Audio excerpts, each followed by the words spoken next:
8절에 아담과 하와가 죄를 짓고 동산의 그늘 나무 아래로 숨으려고 했어요. 죄인이 아무리 숨으려고 해도 그 숨을 곳은 나무 그늘이 아니라 오직 하나님의 그늘인 줄 믿습니다.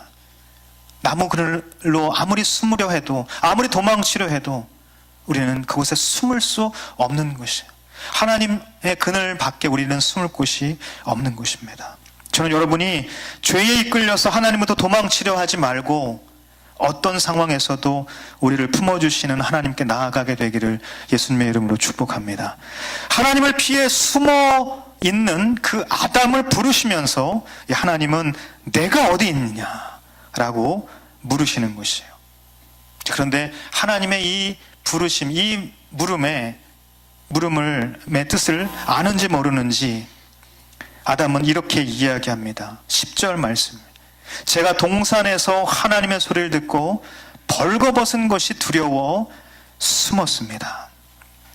여러분, 하나님은요, 내가 어디 있냐고 물었을 때에 그 하나님의 물음은 아담을 찾아서 꾸짖고 벌하려고 부르시는 것이 아니라 아담을 구원하시기 위해서 부르신 것이었어요. 하지만 아담은 지금 이렇게 이야기하고 있어요. 벌거벗은 것이 두려워 숨었다. 세 번째 죄의 속성은 바로 두려움이라는 것이에요. 디모데후서 1장 7절 말씀을 같이 한번 읽어보도록 하겠습니다. 시작. 하나님께서 우리에게 주신 것은 두려움의 영이 아니라 능력과 사랑과 절제의 영이다. 아멘. 하나님께서 우리에게 주신 영은 두려움의 영이 아니다는 것이에요. 두려움은 하나님으로부터 온 것이 아니라는 것입니다. 하나님으로부터 오는 그 어떤 것도 두려움의 속성을 가지고 있지 않다는 것이에요. 하지만 그와는 반대로 죄의 속성은 두려움이고, 그렇기 때문에 두려움은 또한 죄라는 것을 성경은 우리에게 가르쳐주고 있는 것입니다. 계시록 21장 8절 말씀 이렇게 이야기하고 있어요.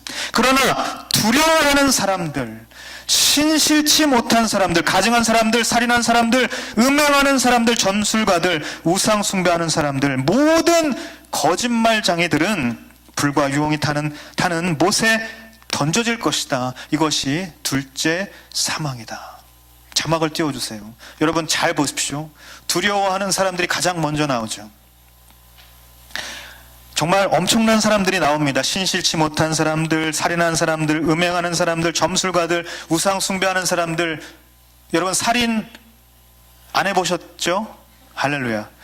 살인은 안 해보셨겠지만 우상을 숭배해보기도 하고, 또 신실치 못하기도 해보고, 음행도 해보고, 거짓말도 해보고, 내가 다 해본 것이에요. 두려워하는 것도 또한 해봤어요. 그런데 살인이 가장 큰 죄라고 생각을 하는 내 마음에도 불구하고 하나님께서는 이렇게 이야기하고 계시는 거예요. 두려워하는 사람들이 가장 먼저 둘째 사망, 영원히 살아나지 못하는 영원한 죽음에 처하게 될 것이다. 성경이 가르쳐주는 것은요, 두려움이 죄라고 분명히 말씀하고 있는 것이에요. 그래서 하나님은 11절 이렇게 이야기하고 있어요. 하나님께서 말씀하셨습니다. 누가 내게 내가 벌거벗었다는 것을 말해 주었느냐. 그리고 또 한 가지 질문하시죠. 내가 먹지 말라고 내게 명령한 그 나무 열매를 네가 먹었느냐. 이렇게 두 가지 질문을 하시는 것이죠. 여러분, 첫 번째 질문의 의미는 무엇이냐면, 나는 너에게 부끄러움을 알려준 적이 없는데, 나는 너에게 도대체 수치가 무엇인지 알려준 적이 없는데 너는 도대체 누구한테 그 얘기를 들은 거야?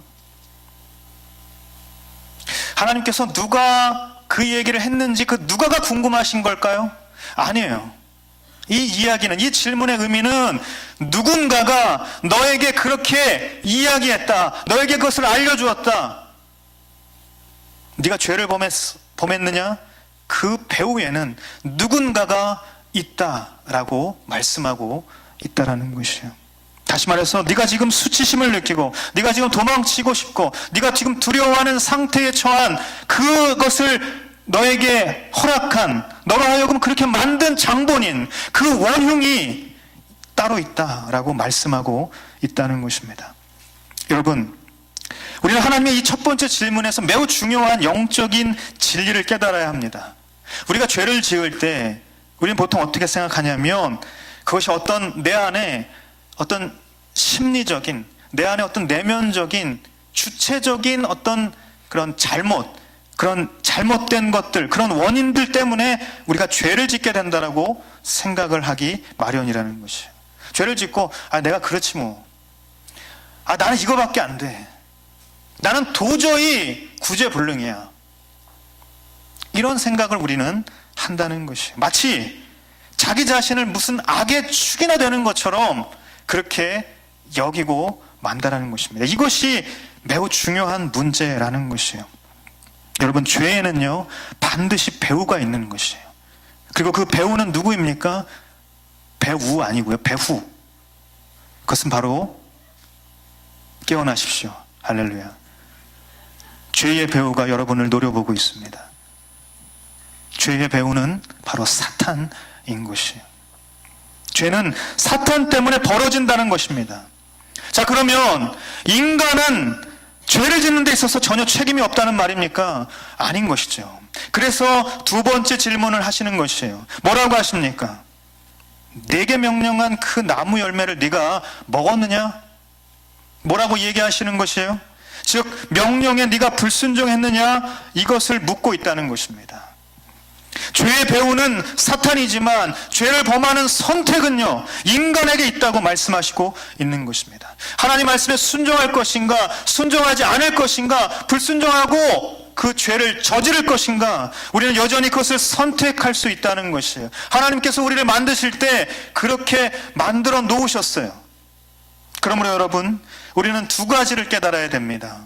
첫 번째, 죄에는 배후가 있다는 사실을 깨달아야 한다는 것이에요. 사단 마귀는 우리가 죄를 짓게 만들기 위해서 지금도 우리를 유혹하고, 지금도 우리를 공격하고, 지금도 우리를 삼키려고 우리 가운데에 우는 사자와 같이 있다는 것이에요. 이 사실을 깨닫는 것과 이 사실을 깨닫지 못하는 것은 우리의 영적인 생활 가운데에 매우 중요한 감각입니다. 두 번째, 우리가 깨달아야 할 것은 뭐냐면, 그래서 우리는 끊임없이 사단의 공격에 맞서 옳은 선택을 하는 싸움을 해나가야 한다는 것이다. 그 싸움을 하기 위해서 우리는 지난 몇 주 동안 무엇을 배웠습니까? 바로 영적 전쟁에 대해서 배웠다는 것이에요. 영적인 전쟁. 영적인 전쟁은 우리가 전신갑주를 입고 치러야 할, 기도에 무장을 하고 나아가야 할 그런 전쟁이라고 배웠던 것이에요. 진리의 허리띠, 의의 가슴바지, 복음의 평안의 신발, 그리고 구원의 방패, 믿음의 방패, 구원의 투구, 성령의 검, 이런 전신갑주를 우리가 입고 기도에 무장을 하고 이 전쟁에 나아가야 한다. 그래서 우리는 옳은 선택을 할 수 있는 그 마음가짐으로 우리의 삶 가운데 우리의 삶의 경주를 해나가야 한다라고 배웠던 것입니다. 여러분, 이 전신갑주를 입으라는 말씀 가운데는 우리가 날마다 겸비하고, 날마다 우리가 준비하고, 때로는 멈춰서서 하나님의 음성을 잘 듣고 하나님의 뜻이 무엇인지 그것을 깨달아서 우리의 선택의 순간마다, 우리가 찾아오는 유혹의 순간마다 그 옳은 선택을 하며 하나님의 기쁨이 되는 삶을 살아가야 한다. 영적인 전쟁에서 승리를 거머쥐는 삶을 살아가야 한다라는 것을 말해주고 있다는 것이에요. 시편에 셀라라는 히브리어가 등장을 합니다. 여러분 한 번씩들 다 보셨을 것이에요. 이 셀라는 히브리어로 어떤 뜻이 있냐면요, 멈춰서 들어라. 이 시편은 이 왕궁이나 성전에서 이것을 하나님을 찬양하는 그 찬양곡이었죠. 그 찬양곡 가운데에 셀라라는 그 중간중간에 이 단어를 통하여서 우리는 찬양을 하는 중간에 잠깐 멈춰서서 모든 연주를 그만두고 멈춰서 하나님의 음성을 듣는 것이에요. 하나님이 이 가운데 계시는 것을 느끼는 것이에요. 그것이 바로 셀라라는 것입니다. 우리가 삶을 살아가면서 우리가 매 순간 우리에게 찾아오는 그 영적인 선택의 순간 앞에서 우리는 잠깐 멈추어 서는 것이에요. 잠깐 멈추어 서서 하나님의 뜻이 무엇인지, 우리의 전신갑주를 다시 한번 점검하고 우리의 기도의 무장을 다시 한번 점검하고 그 상황 가운데 옳은 선택을 하는 것, 그것이 너무나도 중요하다는 것입니다. 거짓말하려는 마음이 찾아올 때, 미워하는 마음이 찾아올 때마다, 물질을 탐하는 마음이 찾아올 때마다, 명예를 탐하는 그 마음이 찾아올 때마다, 음란의 죄의 유혹에 빠질 때마다, 야동을 보고 싶을 때마다, 어떤 음란한 짓을 하고 싶을 때마다, 중독의 문제에 빠지고 싶은 마음이 들 때마다, 게임 중독, 도박 중독, 쇼핑 중독, 그 어떤 중독의 문제 가운데에 내가 나아가고 싶은 마음이 들 때마다 우리는 어떤 옳은 선택을 해야 하는가? 멈추어 서서 하나님의 뜻을 분별하는 것이에요. 구별하는 것이 옳은 선택을 해 나가는 것이에요. 저는 여러분이 죄의 유혹이 찾아올 때마다 하나님께서 기뻐하시는 옳은 선택을 하게 되기를 예수님의 이름으로 축복합니다. 이어서 아담이 하나님의 질문에 대답을 합니다. 12절 어떻게 대답을 하냐면, 아담이 말했습니다. 하나님께서 함께하라고 제게 주신 그 여자가 그 나무 열매를 제게 주어서 제가 먹었습니다. 그럼 먹기는 먹었는데 내 탓이 아니다, 저 여자 탓이다. 아내라고 부르지도 않아요. 저 여자. 근데 그 여자는 누구냐면, 내가 언제 달라고 하지도 않았는데 하나님께서 나에게 그냥 주신 저 여자 때문에 내가 지금 먹었다는 것이에요. 책임을 전가하는 것이죠. 여자도 마찬가지 이야기를 합니다. 뱀에게 책임을 전가하는 것이에요. 네 번째 마지막 죄의 속성은 뭐냐면 회피하고 전가하는 것이에요. 말씀을 잘 보면 자기가 먹었다고 분명히 이야기를 해요. 그렇지만 자기가 먹었음에도 불구하고 잘못했다, 죄를 졌다고, 실수했다고 하나님께 미안하다고, 죄송하다고 말하지 않는 것을 볼 수가 있습니다. 여러분, 사탄은 우리에게 회개의 마음을 주지 않아요.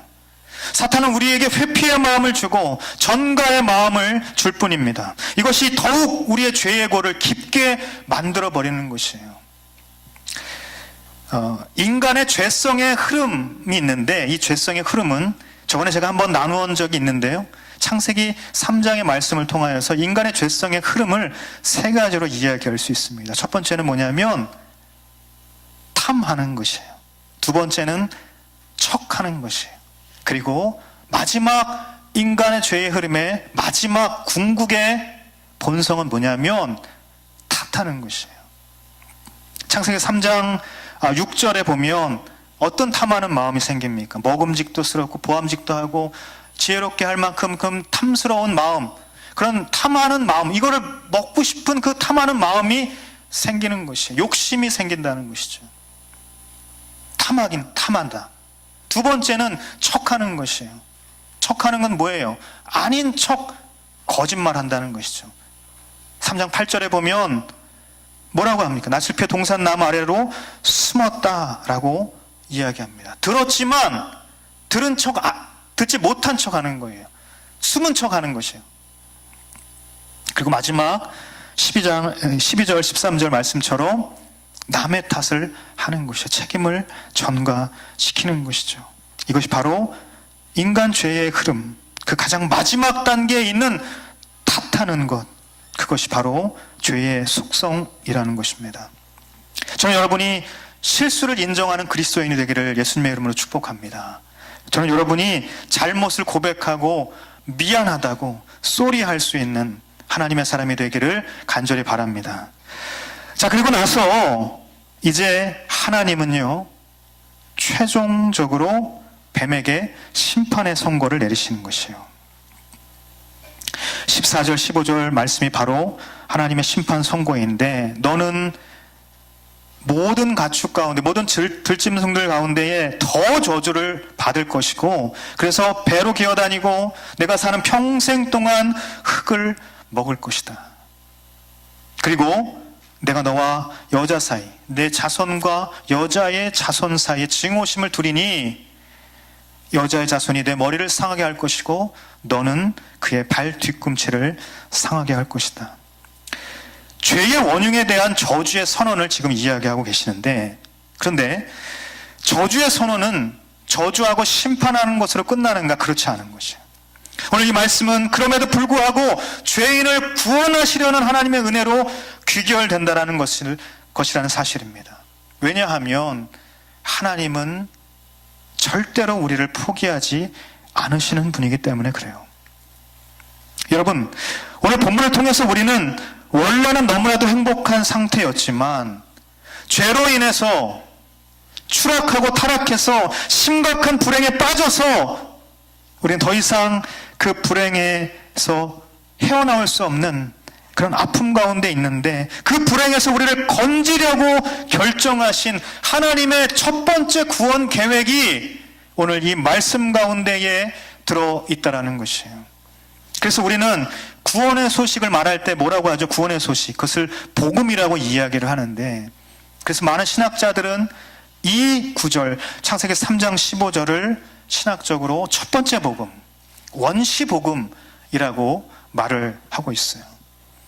이 구절에 대해서 신학자들은 많은 여러 가지 의견은, 다른 견해들을 펼치고 있지만, 오늘 우리는 여기서 죄에서 우리를 구원하시는 하나님의 계획, 예수 그리스도의 복음에 대해서 초점을 맞춰서 이야기를 해보고 싶은 것이에요.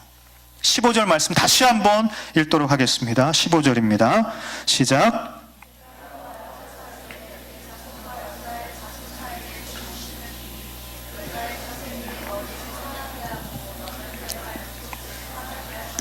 아멘.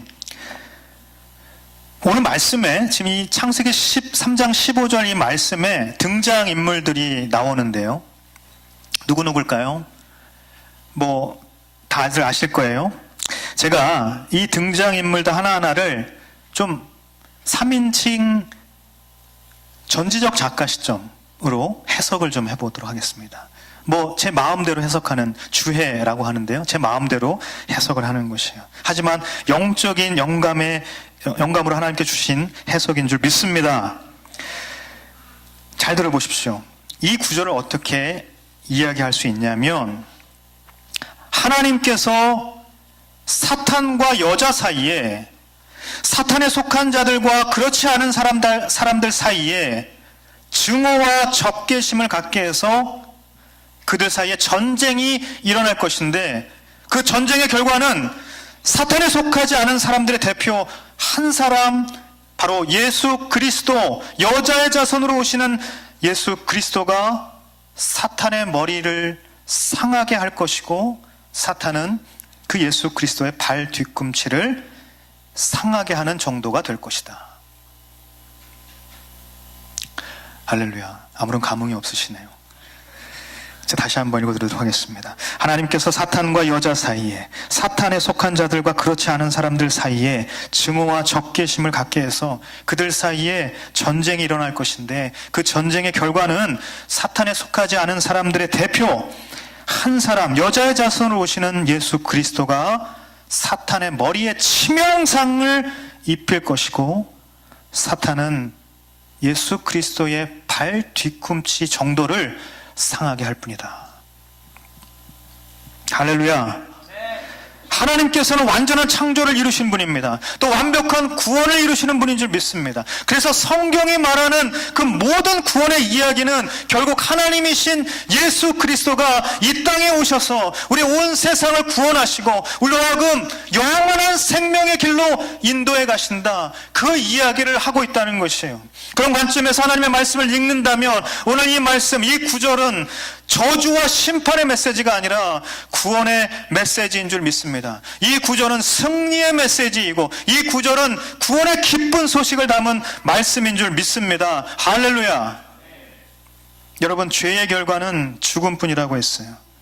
그런데 사탄은 죄의 배후에서 우리를 쉴 새 없이 공격하는 것이에요. 안타깝게도 우리는 그 공격에 당해낼 재간이 없습니다. 우리의 힘으로는 감당해낼 능력도 자신도 없다라는 것이에요. 그러면 여러분, 우리는 구원자가 필요한 것이에요.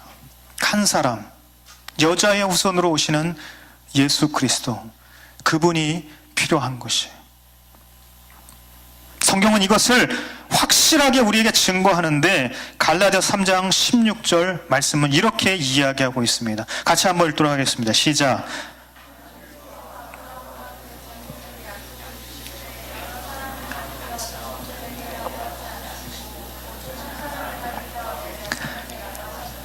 이는 곧 그리스도십니다. 아멘.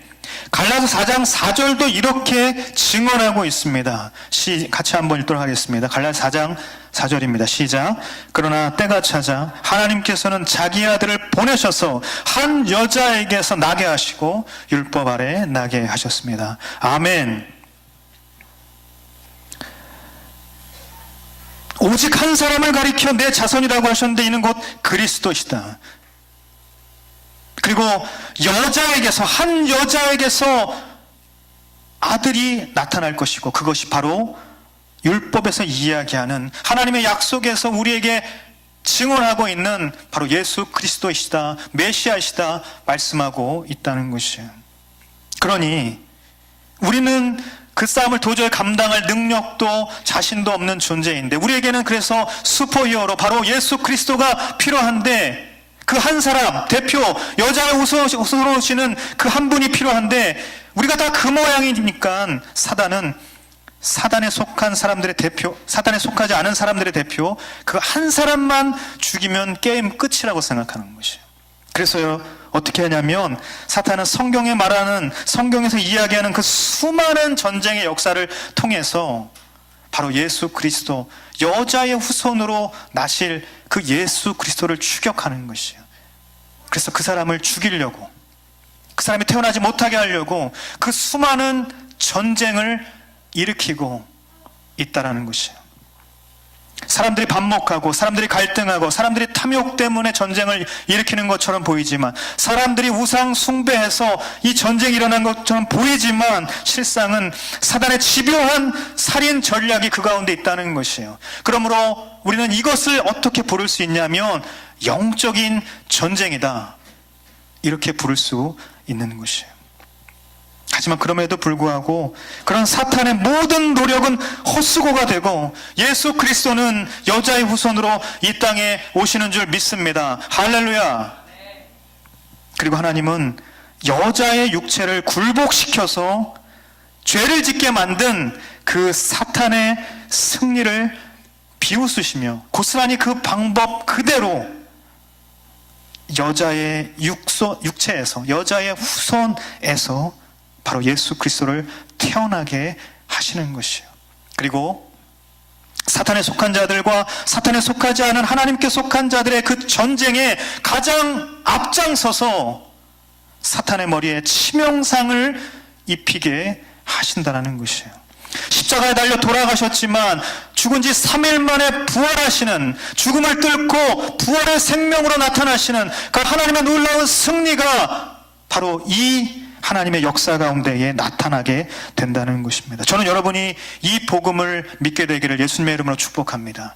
여러분에게 이 복음이 주어져 있어요. 오늘 창세기 3장 15절 이 말씀을 통하여서 우리의 모든 저주와 우리의 모든 불행과 우리의 모든 죽음을 끊으시고, 우리로 하여금 영원한 생명과 영원한 행복 가운데 거하게 하시는 그 살아계신 예수 그리스도가 이 땅에 오신 것을 우리가 기억하고 그 하나님을 찬양하며 그 예수 그리스도를 바라볼 수 있게 되기를 간절히 바랍니다. 여러분, 창세기 3장을 통해서 우리는 죄가 무엇인지, 그래서 죄의 결과가 어떠한지 잘 알게 되었어요. 하지만 여러분, 죄의 심판이 이루어지는 바로 그 한가운데에서 하나님께서 우리에게 이렇게 말씀하시고 있는 것이에요. 다 같이 한번 따라 합시다. 내가 이미 예수 그리스도를 통해 구원의 길을 준비해 두었으니 너희는 걱정 말아라. 다시 한번, 내가 이미 예수 그리스도를 통해 구원의 길을 준비해 두었으니 너희는 걱정 말아라. 할렐루야. 라틴어 베아티투토라는 말이 있습니다. 이 베아티투토라는 말은 행복이라는 의미가 있어요.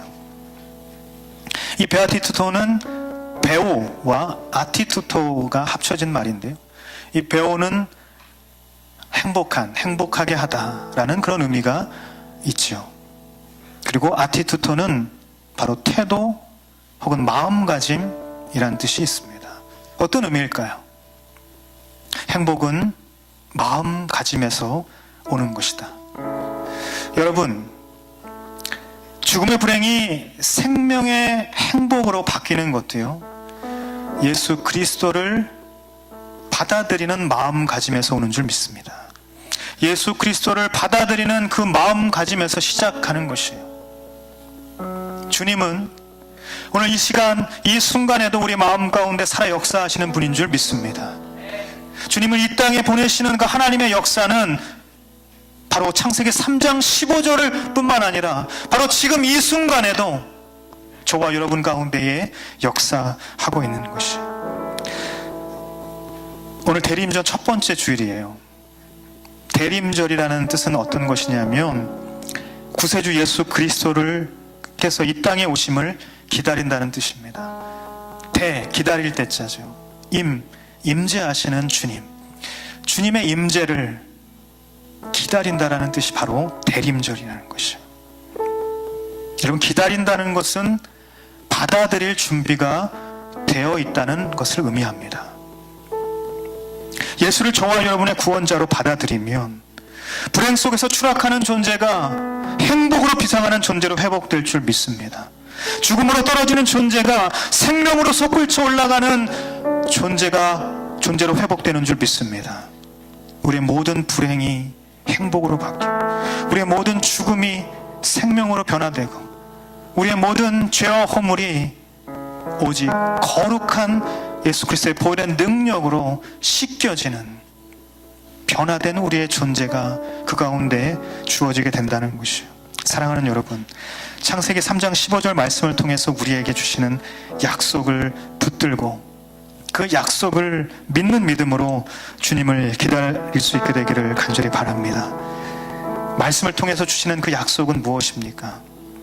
처녀에게서 태어난 영광스러운 구원자, 둘째 아담으로 오시는 예수 그리스도가 계시는데, 그분은 모든 사탄을 완전하게 파괴하고 패배시킬 것이라는 약속이라는 것이에요. 그래서 온 인류의 죄의 문제를 해결하시고 온 땅, 온 세상의 모든 악의 문제를 구원하시고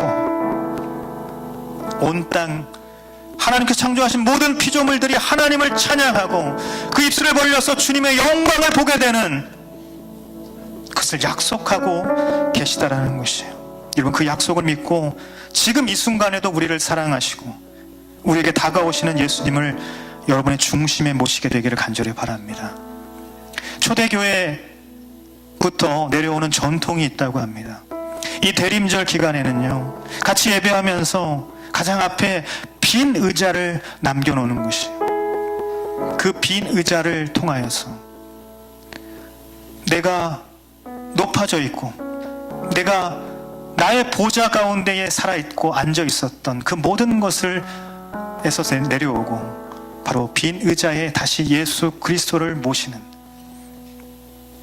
그분의 보좌에 그분이 앉을 수 있도록 우리가 그분을 기다리고 우리가 그분을 받아들이는 것, 그것이 바로 복음의 시작이라는 것이에요. 하나님께서는 그 옛날부터, 태초부터, 우리의 타락의 시작부터, 첫 번째 죄악부터 바로 이 놀라운 계획을 수립하고 진행하고 지금 이 순간까지 이끌어 오시는 것이에요. 그 예수 그리스도의 놀라운 은혜가 저와 여러분에게 있는 줄 믿습니다. 여러분, 그분을 여러분의 중심에 모십시오. 여러분의 의자에서 내려오시고 빈 의자를 그분께 내어드리십시오. 여러분의 중심에 모십시오. 여러분의 영광스러운 보좌가 있다면 그 보좌에 앉으실 예수 그리스도를 여러분 받아들이십시오. 그분을 모시면 저와 여러분에게 회개의 열매가 맺혀지게 될 줄 믿습니다. 그 놀라운 사랑 때문에 내가 가진 모든 욕심과 죄악의 본성들과 수치심과 두려움과 하나님을 멀리하기를 원하는 그 모든 마음들이 스스로 떠나가게 되고 스스로 그것을 멀리하는 그래서 하나님을 갈망하는 그 마음을 붙들게 된다는 것이요. 그러므로 여러분의 빈 의자 가운데 예수 그리스도를 모십시오. 그러면 여러분의 회개가 시작될 것입니다. 여러분의 모든 죄가 다시 한번 주님 앞에 내어드리게 되는 역사가 여러분으로부터 시작될 것입니다. 살아계신 예수 그리스도 통해서 회개의 은혜와 구원의 열매가 2018년 마지막 달을 보내는 저와 여러분의 삶 가운데에, 우리 공동체 가운데에 온전히 임하게 되기를 간절히 원합니다.